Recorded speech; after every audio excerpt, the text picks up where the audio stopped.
बदतमीजी करने की कोशिश करने लगता है। इस पर साक्षी बहुत परेशान हो जाती है और अपने आप को छुड़ाने की कोशिश करने लगती है, लेकिन वह उसे नहीं छोड़ता। अब साक्षी किसी भी तरह से अपने आप को छुड़ाकर भागने की कोशिश करती है।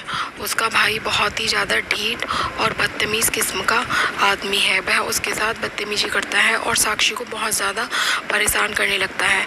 अब वह भागकर दादी माँ के पास जाकर चिपट जाती है और बहुत तेज़ तेज़ रोने लगती है। अब दादी माँ उसको धक्का दे देती है और कहती है कि औरतों की इज्जत करना सीख, तो इतना नीच और दुष्ट कैसे हो सकता है। अब वह डंडा उठाकर उसको मारने लगती है। अब थोड़ी देर बाद हम देखते हैं कि साक्षी के घर वाले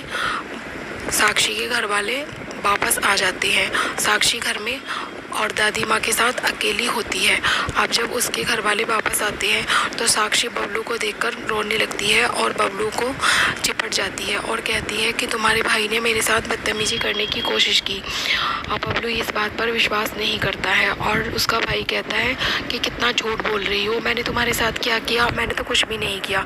इस पर वो कहती है कि तुमने मेरे साथ बदतमीजी करने की कोशिश की, लेकिन बबलू विश्वास नहीं करता। वह कहती है कि दादी माँ से पूछ लो, लेकिन दादी माँ की बातों पर भी कोई विश्वास नहीं करता है और बबलू थप्पड़ मार देता है। वो कहता है कि मुझे तुमसे ये उम्मीद नहीं थी कि तुम मेरे भाई पर इतना गंदा इल्ज़ाम लगाओगी।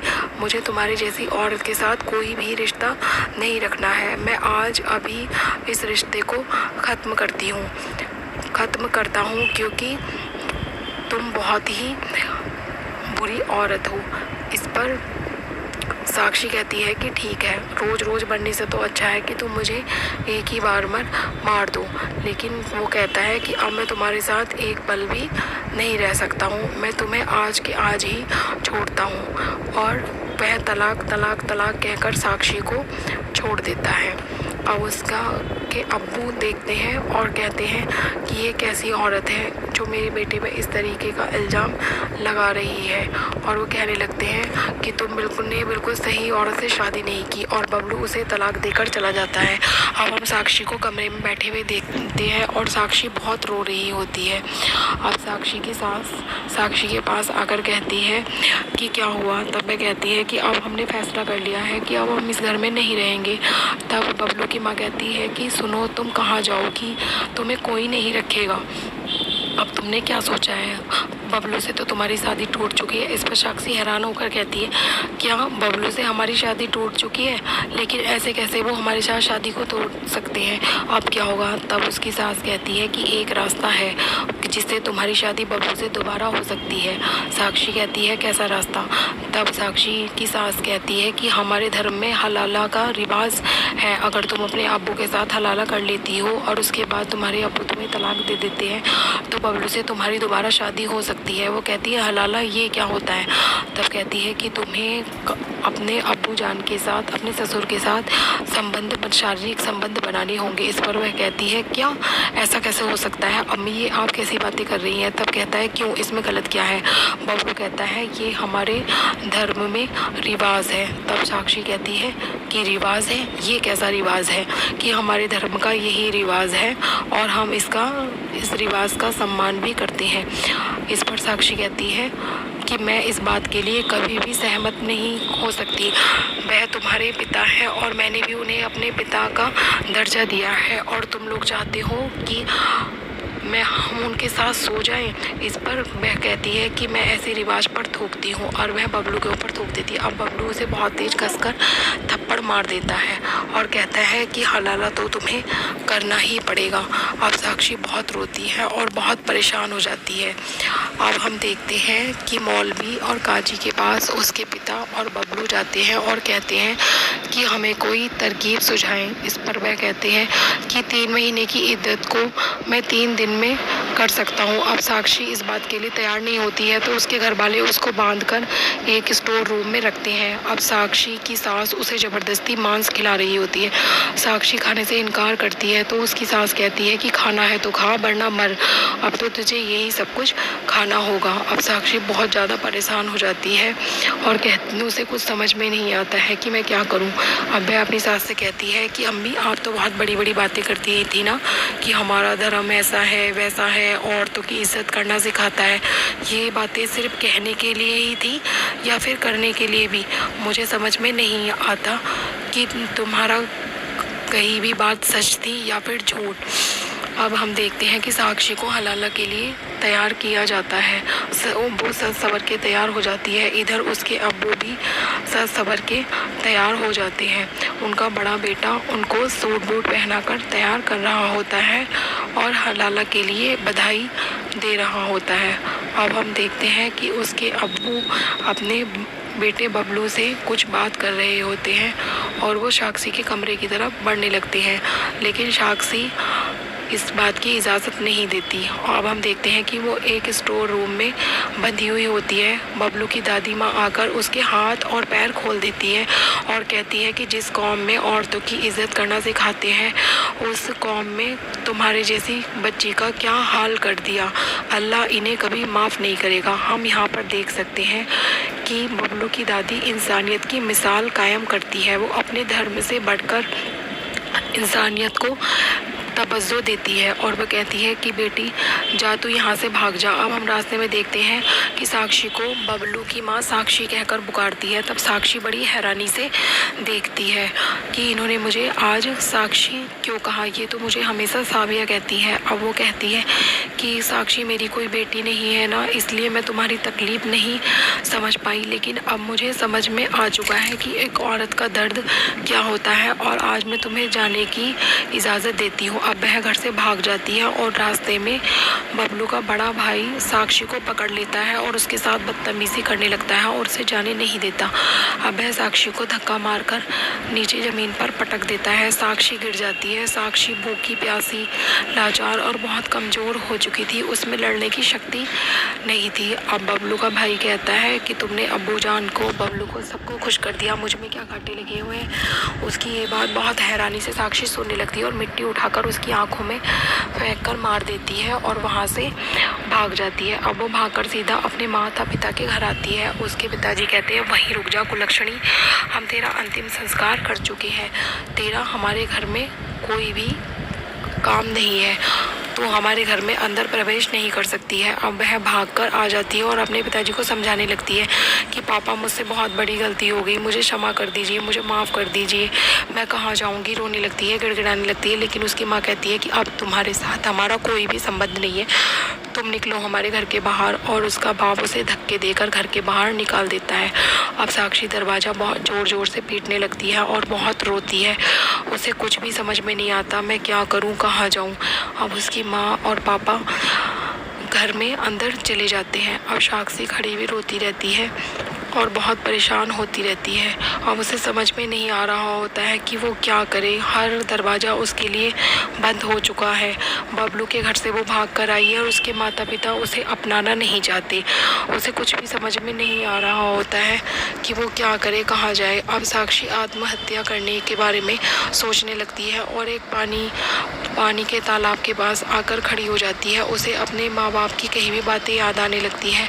अब वह सोचती है कि मरने के अलावा मेरे पास कोई दूसरा रास्ता नहीं बचा है। अब वो जैसे ही पानी में छलांग लगाने लगती है, तभी उसका दोस्त देव उसे पकड़ने लगता है और कहता है साक्षी रुक जाओ, ये तुम क्या कर रही हो, मरना किसी भी समस्या का समाधान नहीं है। अब वह कहती है कि देव मैं क्या करूं, मेरे लिए सारे रास्ते बंद हो चुके हैं। और वो अपने आप पर बीती हुई हर एक घटना को देव के सामने बयां करने लगती है। इस पर देव कहता है कि तुमने क्या समझा कि ये बात यही ख़त्म हो जाएगी, वो तुम्हारे जैसी और लड़कियों को भी टारगेट करेगा। अब वह अपने घर अपने पिता के पास साक्षी को ले जाता है और सारी बातें बताता है कि कैसे एक लड़के ने ब्रेन वॉश किया और लव जिहाद के नाम पर साक्षी का इस्तेमाल किया। अब उसके पिताजी अगले दिन सुबह साक्षी के माता पिता के घर लेकर आते हैं और समझाते हैं, कहते हैं कि आप कथावाचक हो, समझदार हो, बच्ची तो नादान थी, उसे एक लड़के ने अपने प्रेम के जाल में फंसा लिया क्योंकि उसे अपने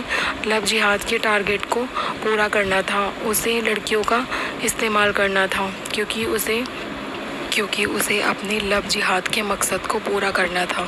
अब इसकी माँ कहती है कि ये बात तो हम पहले से ही समझते थे, लेकिन इस लड़की ने कसम खा रखी थी कि ये हमारी बात को बिल्कुल भी नहीं मानेगी। अब साक्षी कहती है कि पिताजी मुझे एक बार माफ़ कर दीजिए। हिंदू लड़कियों को टारगेट करते हैं। अब हम अगले दिन देखते हैं कि साक्षी की घर वापसी के लिए साक्षी का मंत्रोच्चारण द्वारा पंडितों द्वारा शुद्धिकरण कराया जा रहा था ताकि साक्षी की घर वापसी की जा सके। कुछ पंडित साक्षी के ऊपर जल छिड़क रहे थे और मंत्रोच्चारण कर रहे थे। अब हम देखते हैं कि साक्षी एक प्रचारक बन जाती है जो लड़कियों को जागरूक करने का काम करती है। वह जन जन में जाकर लड़कियों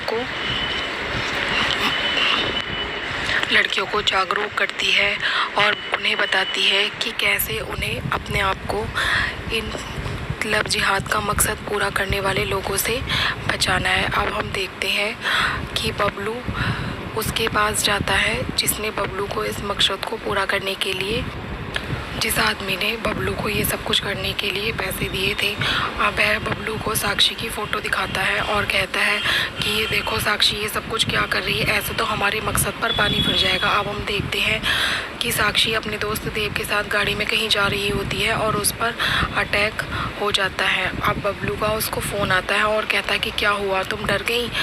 अगर तुम अपनी ज़िंदगी की सलामती चाहती हो तो ये सब कुछ प्रचारबाजी करना बंद कर दो, वरना तुम्हारी ज़िंदगी के लिए ये सब कुछ अच्छा नहीं होगा। इस पर साक्षी कहती है कि जाओ, मैं तुमसे नहीं डरती। अब हम देखते हैं रात का सीन। रात में साक्षी अपने घर पर होती है और साक्षी को अचानक से एक कॉल आती है। अब साक्षी फ़ोन उठाती है और वह देखती है कि ये कॉल उसको बबलू कर रहा होता है। वह उसका फ़ोन नहीं अटेंड करती है, लेकिन बबलू उसे अपनी बातों में फंसाकर रात को मिलने के लिए बुला लेता है कि मैं तुम्हें डिवोर्स के पेपर दे दूँगा और तुम अपनी ज़िंदगी चैन और सुकून से जी सकती हो। अब साक्षी उससे मिलने के लिए अकेले ही आ जाती है और आवाज़ लगाती है, बबलू से एक बाहर निकलो, कहाँ हो तुम? अब बबलू अचानक से कूदकर बाहर आ जाता है और कहता है कि साक्षी मैं तो डर गया। अब उन दोनों में बात होनी शुरू हो जाती है। साक्षी कहती है कि तुम अपने आप को क्या समझते हो, तुमने क्या समझा था कि मैं अपने डाइवोर्स के पेपर लेने के लिए नहीं आऊँगी, मैं तुमसे डर जाऊँगी? इस पर बबलू कहता है, अरे नहीं नहीं, ऐसी कोई बात नहीं है, मैं तुम्हारे डाइवोर्स के पेपर लेके आया हूँ, तुम अपने डाइवोर्स के पेपर ले सकती हो और हम दोनों अपनी ज़िंदगी की शुरुआत कर सकते हैं अलग अलग। अब बबलू साक्षी को वो पेपर दे देता है, लेकिन जब साक्षी उन पेपरों को देखती है और पढ़ती है तो वो तो ब्लैंक पेपर होते हैं, उसमें कुछ होता ही नहीं है। अब साक्षी बबलू से कहती है कि तुम अपनी हरकतों से बाज नहीं आए ना, तो मेरे से बुरा कोई नहीं होगा। इस पर बबलू कहता है, अरे जा, जो बिगाड़ना है बिगाड़ ले, तू मेरा कुछ भी नहीं कर सकती और मैं तुझे इतनी आसानी से तलाक नहीं दूंगा। तू मेरी पत्नी थी और मेरी ही रहेगी, मैं तुझे इतनी आसानी से अपने चंगुल से नहीं जाने दूंगा। इस पर साक्षी बहुत गुस्सा करती है और कहती है कि तुम मेरा कुछ नहीं बिगाड़ सकते। अब बबलू उसका गला पकड़ लेता है और उसको एक थप्पड़ मार देता है। साक्षी नीचे ज़मीन पर गिर जाती है। अब बबलू उसको बहुत मारने लगता है। साक्षी भी अपने आप को बचाने की पूरी कोशिश करती है, लेकिन बबलू उसे बहुत मारता है। अब साक्षी के और बबलू के बीच हाथापाई शुरू हो जाती है। साक्षी भागने का पूरा प्रयास करती है, लेकिन बबलू ने आज सोच रखा था कि वो साक्षी की जान लेकर रहेगा। वो साक्षी पर गोली चलाने लगता है। अब साक्षी उसे पैर मारकर नीचे गिरा देती है और जल्दी से भागकर बंदूक उठा लेती है।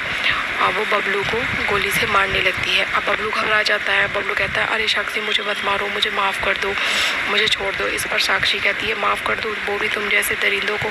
साक्षी उसके पैर पर एक गोली चला देती है और अपने साथ बीते हुए सारे अत्याचारों को याद करती है और कहती है, तुम्हें अपने घर वालों के किए हुए अत्याचार का पूरा भुगतान करना होगा, एक एक बात का बदला मैं तुमसे लूँगी। अब वो कहती है, वो गोली मारती रहती है और कहती है कि तुम्हें तुम्हारे भाई के किए हुए अत्याचार का, अपने अब्बू के किए हुए अत्याचार का सबका बदला चुकाना होगा। मैं तुमसे हर एक चीज़ की कीमत वसूलूंगी। और वो उस पर बिल्कुल भी तरस नहीं खाती है और उस पर गोलियां चलाना शुरू कर देती है। बबलू मना करता रहता है। बबलू कहता है कि मुझे छोड़ दो, लेकिन वो अपने साथ बीती हुई बातों को याद करती है और उसको मारती रहती है।